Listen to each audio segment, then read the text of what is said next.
to the republic for which it stands, one nation, under God, indivisible, with liberty and justice for all.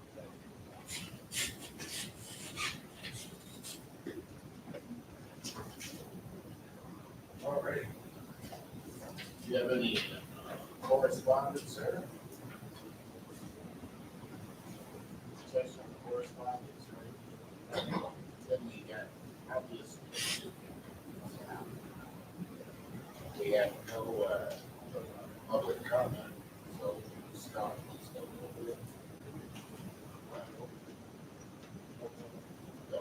Consent items we have. Excuse me. Consent items, we have 6.0 through 610. In that case, I'll make a motion that we set up 6.0. I second it. Been moved and seconded. We approve the consent items. Those in favor? Aye. Aye. Opposed? It passes. 4-0 right now. Hearings and appeals. We've opened the hearings last time, so I think we need to do we reopen the hearing? We don't have. No, at we this just- point, they've been open since that time. We've received no responses. And so at this time, the board has requested to close each of the hearings individually. I'll make a motion that we close 7.0 for the proposed 2025-26 budget. I second. It's been moved and seconded. We close 7.0 for the budget. Those in favor? Aye. Aye.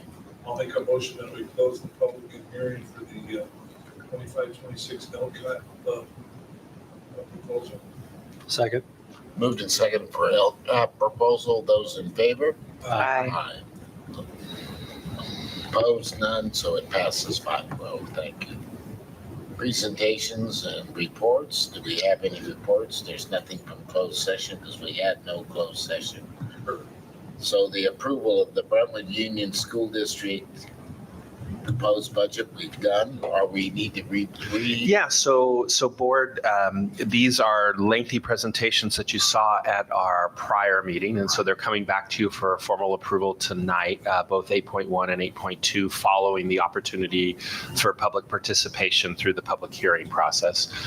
Both Diane and Michael have their full PowerPoint slides ready to go. If that's something that you'd like to see, they will be very similar to what you saw last time, or you could go ahead with a vote. As far as I'm concerned, we had a very excellent presentation that was very thorough on both items, and unless someone has a question. Not at all. I move that we approve item 8.1, the 2025-26 proposed budget. I second. It's been moved and seconded. We approve 8.1, the budget. Those in favor? Aye. Aye. Passes 5-0. Well, same things for true with the LCAP too. So I move we approve item 8.2, and approve the local control accountability plan. I'll second. It's been moved and seconded. We approve 8.2, the LCAP. Those in favor? Aye. Opposed? None, so it passes 5-0.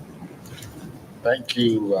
It's good to see you, Mr. Gursky. Yeah, sorry about that. Don't worry about it.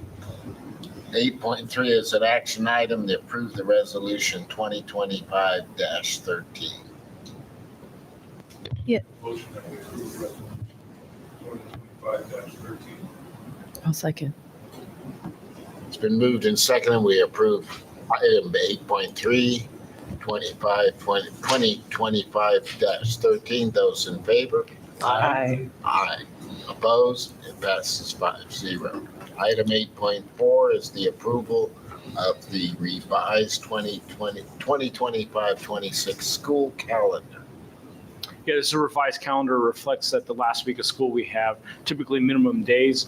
We will usually only have 51 minimum days, and this one will, we only have 50 minimum days. This one will have 51 in order to have the minimum day on Monday. It also reflects the negotiated PD day being in November and not at the beginning of the year.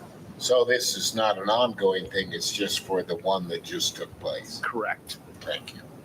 I'll make a motion that we approve the revised 2025-26 calendar. Second. It's been moved and seconded. In 8.4, we approve the student calendar. Those in favor? Aye. Opposed? It passes 5-0. 8.5 is the approval of the 2026 student calendar. 2026, 27. 27, oh, my eyesight. Thank you. 2026, 2027 student calendar. 26, 27, thank you. I will say that now that I don't have kids in the district, I don't scrutinize these calendars quite like I used to. So, but I did look at them. So On that comment, I would make an approval that we approve. Approval that we approve. approved. 26, 27 student calendar. I'll second. We have a motion and approval that we approve, so we have 8.5, the 26, 27 student calendar. Those in favor? Aye. Aye. I approve. Item 8.6 is the approval of the chief business official contract addendum. Yeah, so board, at this time every year, items 8.6 through 8.8 come forward to you there for the 3 contracted employees that you have, the chief business official, the assistant superintendent of human resources, and the superintendent. There's no additional changes in their contract other than requesting that the board add an additional year as we come to a close of this year. And that's what he's from there. Yes, 3 year. that is correct.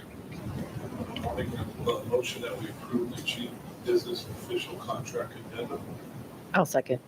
Moved and seconded in 8.6, we approve the chief business official contract addendum. Those in favor? Aye. Aye. Opposed? Passes 5-0. Item 8.7 is the approval of the assistant superintendent of human resources contract addendum, whoever that may be. I move to approve item 8.7, Assistant Superintendent of Human Resources Contract Addendum. Second. Item 8.6 has been moved and seconded. 8.7 has been moved and seconded. Thank you. Those in favor? Aye. Aye. It passes 5-0. 8.8 is the annual superintendent contract addendum. I would make a motion that we approve this addendum for another year for Dr. Dana Eaton, our superintendent. I'll second.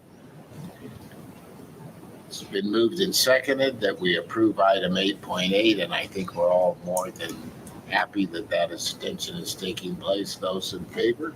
Aye. It is approved, 5-0. Thank you. Item 8.9 is the first reading of the board policy, board review, of administrative regulation exhibit. Yeah, and you just have one policy that's here for your reading in a first reading tonight, board, as part of your 2-part policy. So this will come back in the July meeting for approval, but it's reflective of some law changes around the education for English learners, including the EL roadmap policy, which you saw at your last presentation. That's an information item, so it requires no motion. I would like to point out the 114 word sentence in there that it took me really about 20 minutes to kind of get to parse it out and see what it meant. It's in, if you look at it, it's instruction, education for English learners. It says, no middle or high school student who is an English learner shall be denied enrollment in any of the following, and the courses in the curricular areas, etc. But this says, however, certain can be denied. And if you look, it is so difficult to get the meaning out of that paragraph. And I don't know. It would be nice to, and maybe this is what came from, was suggested and all that. But seriously, I don't really think that many people could just comprehend that paragraph. I'll go back and look at it. Sorry, Poland. Well, what I'll do is, It's information, right? yeah, it's information tonight. So what I'll do is I'll go back because it comes from Education Code 6811.8, and I'll pull the actual code and see if there's something that I can do to clear it up. But we're going to change it. You can still consider it an action item. So anytime when the board during this phase of board policy gives feedback, oftentimes we'll adjust it and bring it back, show you where we adjusted it, and then you can choose at the next time to either consider it for action right then or to go forward or put it on again as a 2-part. Sure. Good call, Vic. Yeah. Does anyone have a board member comment or future item? Oh, sir. If not, then we move off of item 9 to announce that we have our next regular board meeting at July 16th, 2025 at the regular 6 o'clock time. That's correct. Sounds good. Thank you all. Motion and second to adjourn. I move to adjourn. Second. Been moved and second, we adjourn. Those in favor? Aye. Thank you. That was wonderful. That's a record. Robert, are we offline? You are.